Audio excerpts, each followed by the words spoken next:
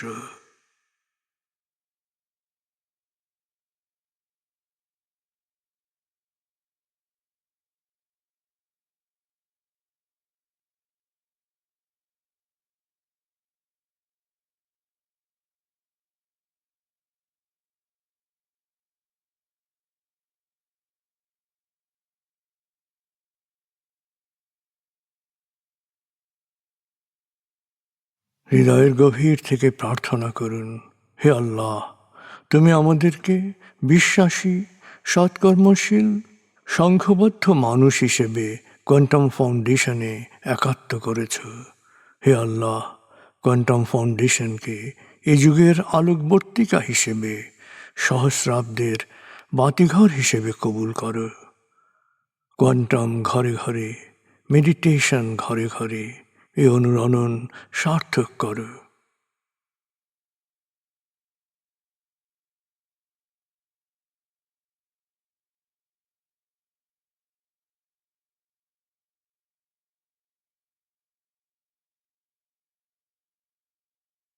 হে আল্লাহ, হে দয়াময়, হে মেহেরবান, কোয়ান্টাম ফাউন্ডেশনের সকল কার্যক্রম, শিক্ষা সেবা, শুদ্ধাচার, রক্তদান, এতিমান, প্রবীণ সেবা, চিকিৎসা সেবা, খতনা, মাতৃমঙ্গল, দাফন, কোয়ান্টাম মেথড কোর্স, এই সমস্ত কার্যক্রমকে সদকায়ে জারিয়া হিসেবে কবুল করো।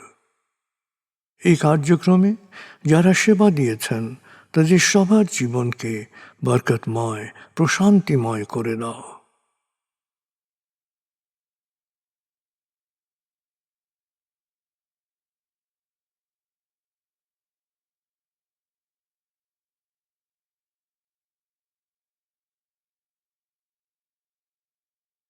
হে আল্লাহ, গত ৩০ বছর ধরে ফাউন্ডেশনের কাজগুলোকে গতিশীল রাখার জন্যে যারা নিয়মিত দান করেছেন, যারা এককালীন দান করেছেন, যারা জাকাত দিয়েছেন, যারা স্থাবর অস্থাবর সম্পত্তি দান করেছেন, তাদের সবার দানকে তুমি সৎ দান হিসেবে কবুল করো, সদকায়ে জারিয়া হিসেবে কবুল করো।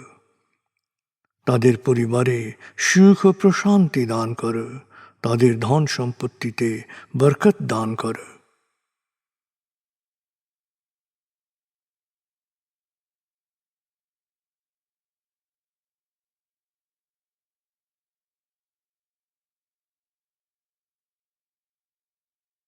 এবার দেশের জন্য দোয়া করুন, হে আল্লাহ, দেশের প্রতিটি মানুষ যেন প্রজ্ঞাপূর্ণ সিদ্ধান্ত নিয়ে নিজের কাজ সবচেয়ে ভালোভাবে করতে পারে, সবাইকে সে তৌফিক দাও।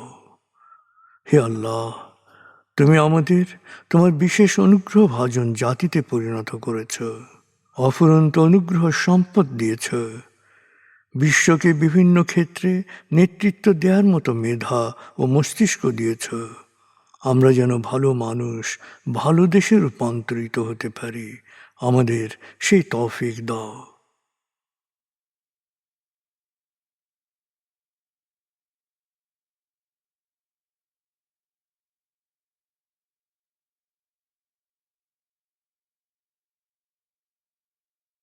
ভালো মানুষ, ভালো দেশ, স্বর্গভূমি বাংলাদেশ।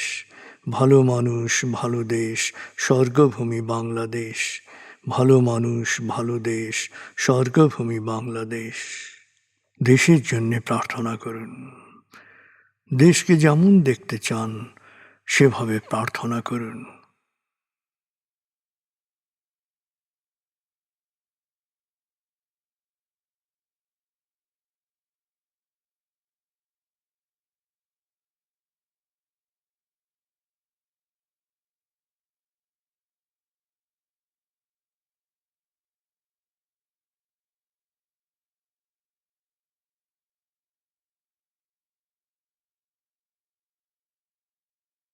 হে আল্লাহ,